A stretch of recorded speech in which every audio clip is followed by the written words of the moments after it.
Okay, so picture this, a heart that's completely out of control, beating way, way too fast. It's one of the most intense medical emergencies you can face. Today, we're going to break down the official playbook for this, the narrow complex tachycardia protocol, and see exactly how medics make these huge, life-saving decisions in just minutes, sometimes even seconds. So, put yourself in their shoes. You're on scene. The monitor is just screaming. A heart rate over 150, maybe higher. Your patient is clearly in trouble. What do you do first? That single question is the starting point for everything. It kicks off a very specific, very precise protocol where every single second counts. Now, the condition we're actually talking about here is called narrow complex tachycardia. And in plain English, that just means the heart's electrical wiring has gone haywire. This signal to beat is firing way too fast, and it's starting from the top part of the heart. This isn't like your heart is racing after a run. This is an electrical problem that can be seriously life-threatening. And that brings us to the very first and honestly, the most critical question a medic has to answer. Before they even think about medications, before they think about shocking somebody, they have to figure out one thing. Is the patient stable or unstable? This right here is the fundamental fork in the road that decides everything that comes next. And believe me, the difference between stable and unstable is night and day. An unstable patient is someone whose body is actively losing the fight. They could have chest pain, they might be confused, they could be showing signs of shock or gasping for air, all because their vital organs just aren't getting enough oxygen. A stable patient, on the other hand, yeah, they feel their heart pounding, but their head is clear, their blood pressure is okay, they're handling it, for now. And this is where it gets really interesting. Not every fast heart rate is a 5-alarm fire.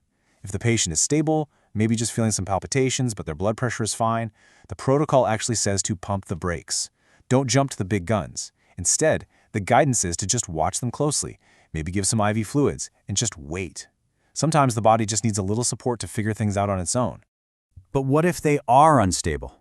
What if you're seeing those really scary signs of shock or confusion?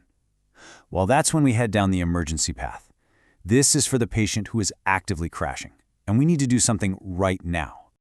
For an unstable patient, the go-to treatment is called synchronized cardioversion.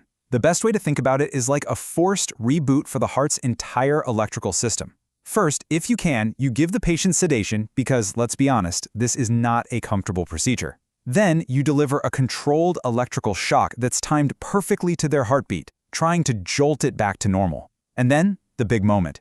You check. Did it work? And we are not talking about a little zap here. This is a 200 joules shock of electricity. It's a really powerful intervention, and it's designed to be a hard reset that completely overrides the chaotic electrical storm happening in the heart. And if it doesn't work the first time, the protocol says you can do it again. The goal is to restore order, and this is the most direct way to get it done. But you're not just shocking someone in a vacuum, right? There's a whole support system going on around them. They're getting sedation to make them comfortable, a big bolus of IV fluids to keep their blood pressure up, and extra oxygen because their body is under a ton of strain. And all the while, their vitals are being watched like a hawk. It's an intense procedure, but it's very controlled. Okay, so that's the high-stakes, unstable patient. Now, let's switch gears and talk about the other path, the one you're going to see way more often, the stable patient. Here, that sense of immediate crisis is gone, which gives medics time to think, to diagnose, and to be more methodical. It's less of a sledgehammer and more of a scalpel. Before we even get to the drugs, the protocol throws up this huge, blanking warning sign. You have to make sure this isn't just sinus tachycardia, a normal fast heart rate from something like a fever or being dehydrated. Giving the powerful heart drugs we're about to talk about to that patient would be a big, big mistake. The number one rule is to treat the right problem. And for simple sinus tach, the answer is usually just fluids. So for our stable patient, the next big question comes from the EKG. We need to know, is this rhythm super regular, ticking along like a metronome, or is it irregular, just chaotic and all over the place? If it's regular, what we often call SVT, that points us toward a drug called adenosine. If it's irregular, like an atrial fibrillation, that points us toward a completely different drug, diltiazem. So, let's dive into the pharmacy. What are these medications and how do they actually work to get that heart rate back under control? This is the toolkit medics use to chemically fix the problem when the patient is stable enough to handle it. First up is adenosine, and this drug is just wild. When you push it, it basically slams on the brakes and hits a pause button on the heart's electrical system. For about 6 seconds, it is a full-on chemical reboot. For the person getting it, it feels, well, super weird, kind of like a kick in the chest. And then, for a moment, nothing, until, hopefully, a nice, normal rhythm kicks back in. Now, how you give this drug is everything. It has to be a super fast push, immediately followed by a big flush of saline. Why?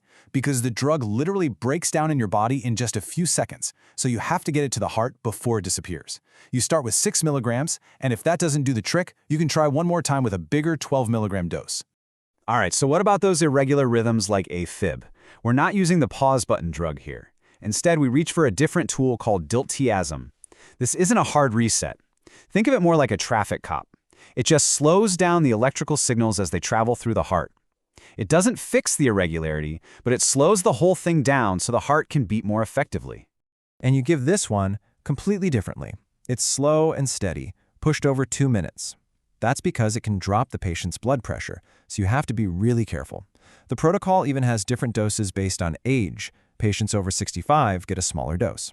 It's a much more gentle, deliberate approach.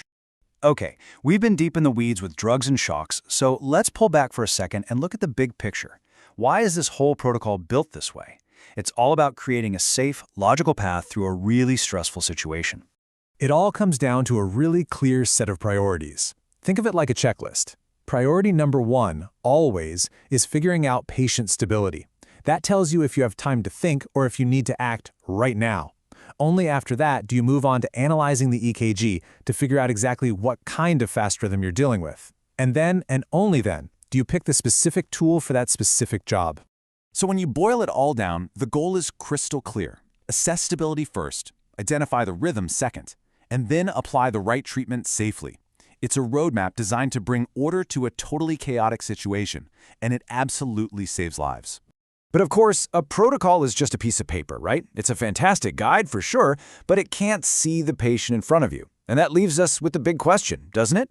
In the middle of a real crisis, with all the noise and the pressure, how does a medic's own judgment, their gut feeling and experience, shape how they actually use these rules? That's where the science of medicine becomes an art.